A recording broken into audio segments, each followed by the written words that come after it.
अस्सलाम वालेकुम पाकिस्तान। मैं हूं हसनैन लियाकत और आज एक टॉपिक पे बात करेंगे। सबसे पहले तो बात करेंगे कि आप बहुत सारे देख रहे होंगे क्या सराई हो रही है मार्केट में कि कामरान अकमल के आने के बाद सिलेक्शन कमेटी में बाबर आजम को ख़तरा है। ऐसा ख़तरा है बाबर आजम को या नहीं है?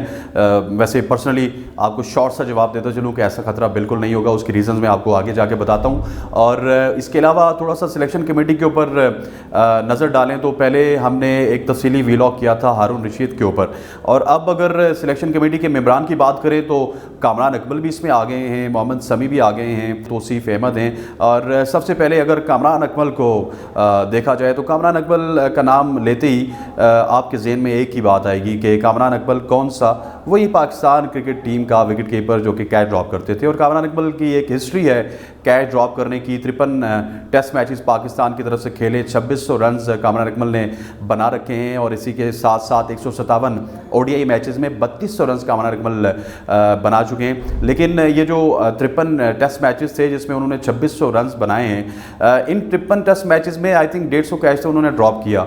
और दानिश कनेरिया बरमला कहते रहे और बार बार मीडिया को बताते रहे कि मेरी 261 विकेटें ना होती जो उन्होंने 61 टेस्ट मैचेस में ली, बल्कि मेरी 500 विकेट होती अगर विकेट के पीछे कामरान अकमल की जगह कोई और विकेट कीपर होता।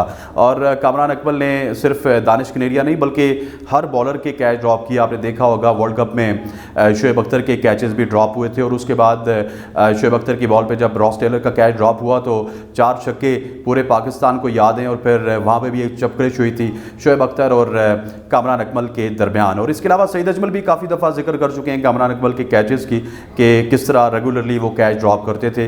और पैथेटिक परफॉर्मेंस रही विकेट के पीछे कामरान अकमल की, इस वजह से चल जाते थे कि थोड़ा सा ऊपर से आके एग्रेसिव क्रिकेट खेलते थे। और यही उनकी रीज़न थी कि वो इतना लंबा अरसा क्रिकेट खेलते रहे। तकरीबन 2002 में उनके कैरियर का आगाज़ हुआ और 2010 में टेस्ट कैरियर का इख्तिताम हुआ। फिर 2016 के बाद जो है वो उनके ओडीआई कैरियर का भी जो है वो इख्तिताम हो चुका था। उनके क्रेडिट में सिर्फ एक दो चीज़ें जाती हैं जी, उन्होंने बहुत बड़े बड़े काम किए कैचेस ड्रॉप करने के अलावा। उन्होंने उमर अकमल को टीम में लाया, खिलाया, और उसके साथ साथ अदनान अकमल को अपने ही दूसरे भाई को टीम में लाया। और उस वक्त तो सोशल मीडिया में ये भी बात चल रही थी कि एक और अब्दुर्रहमान अकमल रह गए, सो अब्दुर्रहमान अकमल को भी जो है वो कामरान अकमल ले आते। उसके बाद अगर बात की जाए मोहम्मद समी की तो मोहम्मद समी पाकिस्तान के एक बड़े तेज़ तरीन बॉलर थे। और किसी ज़माने में शोएब अख्तर और मोहम्मद समी पाकिस्तान की बॉलिंग के लिए बड़े साजगार होते थे। लेकिन मोहम्मद समी के साथ एकदम से एक इशू हो जाता था, जब वो लीग्स में परफॉर्म करते थे तो वो बेस्ट होते थे, लेकिन इंटरनेशनल अरीना में आते ही मोहम्मद समी वाइट बॉल, लो बॉल और एक्स्ट्राज और 10 ओवर में 70 रन देना, 10 ओवर में 80 रन देना,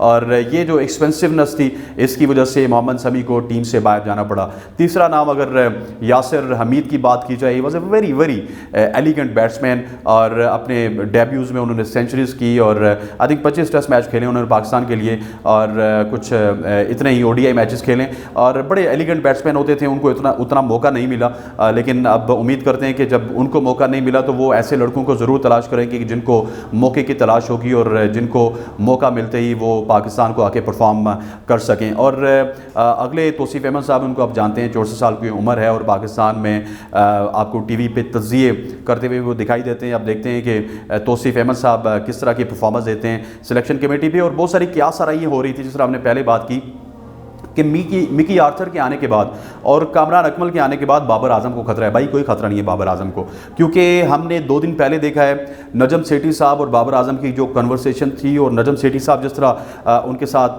कन्वर्सेट कर रहे थे, लग ये रहा था कि Najam Sethi is very happy और वो बार बार उनके बड़े बल्लेबाज होने की तारीफ़ कर रहे थे। और फिर एक शख्स का भी जिक्र कर रहे थे जिन्होंने पहली दफ़ा उनको बाबर आजम के हवाले से बताया था। सिनेरियो कुछ ऐसा है कि मिकी आर्थर भी नहीं चाहते, ये एक हकीकत है, मिकी आर्थर भी नहीं चाहते कि तमाम फॉर्मेट्स में बाबर आजम कप्तान हूँ। कामरान अकमल तो खुला मुखल्ला जो है वो डिफरेंट टीवी चैनल्स में, डिफरेंट व्लॉग्स में ये बात करते रहे कि बाबर आजम को कप्तानी छोड़ देनी चाहिए। लेकिन अब सिनेरियो ये है कि तमाम तर जो इनकी बातें हैं, इनकी रिजर्वेशन, इनको रोक दिया गया है पीसीबी की जानिब से। और पीसीबी ये चाहता है कि वर्ल्ड कप तक बाबर आजम को कैप्टन रिटेन रखा जाए। सो जो लोग ये मार्केट में खबरें फैला रहे हैं, क्योंकि पहले ये खबर आई थी पीसीबी के ज़राए की जानिब से कि बाबर आजम को बदलाया जाएगा, लेकिन उसके बाद वो बैठे, मशावरत हुई और उस मशावरत में यही फैसला हुआ कि नहीं, it's not a right time कि हम कोई एक्सपेरिमेंट करें, लेकिन एक आध एक्सपेरिमेंट ज़रूर आपको देखने को मिलेगा। बाबर आजम अगर कप्तान हटते नहीं हैं, लेकिन उनके साथ टीम उस तरह की नहीं जाएगी, उसमें शायद आपको वहाब रियाज भी देखने को मिले, उसमें मोहम्मद आमिर भी देखने को मिले, शोएब मलिक भी इन फ्यूचर आ सकते हैं। सो बहुत सारे लोगों के लिए जो है वो दरवाजे खुलें। लेकिन जो कामरान अकमल साहब की सिलेक्शन हुई है, कामरान अकमल साहब कभी कैच तो पकड़ नहीं सके। हम उम्मीद करते हैं कि अच्छे अच्छे लड़के जो है वो ढूंढने में कामयाब होंगे। That's all here from my side. अस्सलाम वालेकुम।